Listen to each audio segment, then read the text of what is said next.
So today we're starting the fifth chapter about preparation for prayer, and we'll start with emotional prayer. There's some details that I'll add that Rabbi Melamed did not talk about here, but I think in other places did.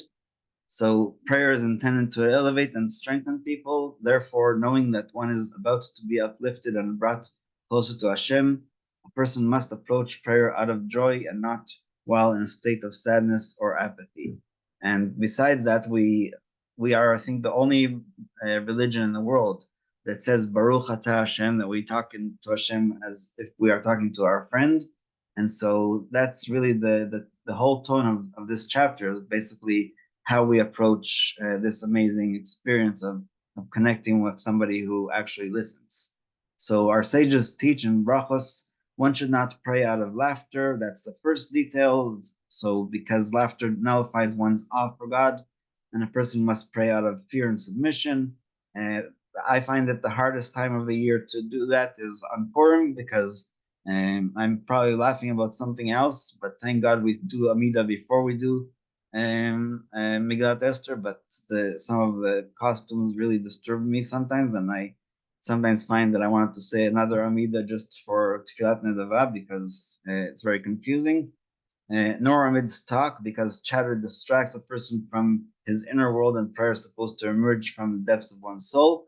And about that, like I said, Rabbi Melamed doesn't say it here, but there's also a law that you're not allowed to come into davening from a halachic discussion, meaning if you were asked just before davening a halachic question and you don't really know the answer, it's better not to daven until you have at least somewhat of an answer, because you'll be disturbed by thinking about it, and a whole discussion is going on in your head about what the different options are. And so it's better not to talk about anything before davening, but sometimes people are walking together to shul, or they meet somebody just outside, so it's important to keep that in mind, that I don't want to discuss anything that will distract me.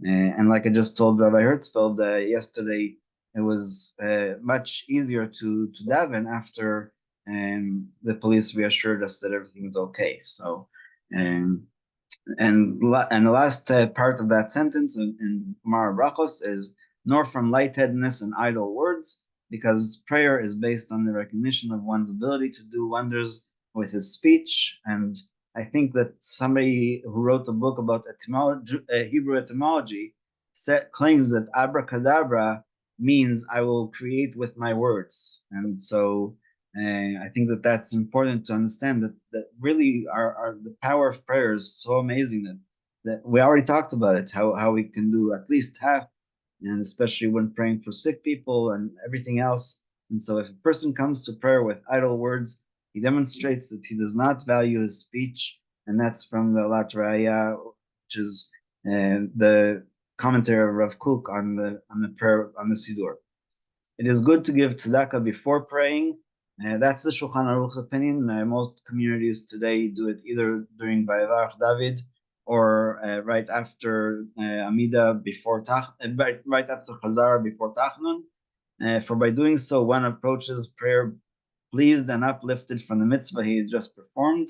But really, any mitzvah in the morning could be performed, and there will be other things that the rabbi talks about, like washing our hands and preparing physically. Furthermore, when we come to pray and request kindness and compassion from Hashem, it is proper that first we ourselves show that kind of mercy on the poor. The Ari Kadosh says this is something a little bit different, that before prayer it is good to reflect upon the mitzvah of V'ahavta l'chaka kamocha, love your fellow Jew or fellow human being as yourself. For this is a great Torah principle, and there are many communities that actually, if they have time, they start the davening with saying that. And in the Sidur Ari of Chabad and the other Chasiduyot, they actually have that Harini mekaber alai mitzvat aseh shel ve'ahavta l'chaka kamocha, and Benny Friedman, of course, made the most amazing song from that.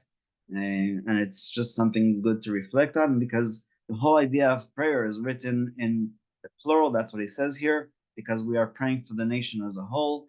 And so I also think that there isn't a real mitzvah to pray with a minyan, which we just finished the fourth section about, The real mitzvah of having a minyan is allowing people to say the Kaddish and say Kedusha and other things that are showing our kindness to other people, and basically the first 10 people at the shul are those who create that situation that it's able to pray now and say the things that are important, especially for the mourners. One should not begin to pray when his mind is preoccupied. Even someone who has the privilege to learn Torah before praying should try not to come to prayer immediately after learning a very complex subject of study. That's very similar to what I said about the halachic question. His mind is liable to be absorbed in thoughts of the topic that he has been studying, and he will not be able to concentrate properly on his prayer. By the way, in Chabad yeshivas across the world, they study the parsha between 9:15 in the morning until about 10:30, and then they start davening. But it's not; they never ever discuss halacha at that point. It's just learning the parsha, learning the sichot or other writings about the parsha, and so it really gets you into the Shabbat and the whole experience of davening. They're not lazy and just come to shul at 10:30. They study before for at least an hour and a quarter from the 7 Shabbatot that I've spent in Kfar Chabad and in Kiryat Gat. So that's my experience. Instead, before praying, you should learn straightforward matters of halacha or uplifting essays on emunah. B'di'evad, one should not avoid praying in a minyan, even if he is preoccupied with matters of Torah or has other concerns, because, like I said before, V'ahavta Kamocha is helping people pray with a minyan, and even if you're a very important rabbi, it gives people more encouragement that you are right there praying with them. The sages, Chachamim, instituted the recital of uplifting verses prior to praying the Amidah. That's why we have Psukei Zimra, so that before the Amidah, people would be engrossed in inspiring and elating matters. Before Shachrit and Marv, we recite the bracha Ga'al Yisrael, and before Mincha, we say Ashrei. And actually, Ashrei, again discussed other places, is the idea of saying Ashrei 3 times a day. So there's twice in Shachris and one in Mincha. The Talmud records that devout people paused to meditate a full hour before praying so that they could properly direct their hearts to their Father in heaven, and that's in Dvar Brachos. And I think that we'll conclude with that for today, because the next topic of physical preparation is a little bit lengthy and I don't want to do it in the middle. So we will stop here.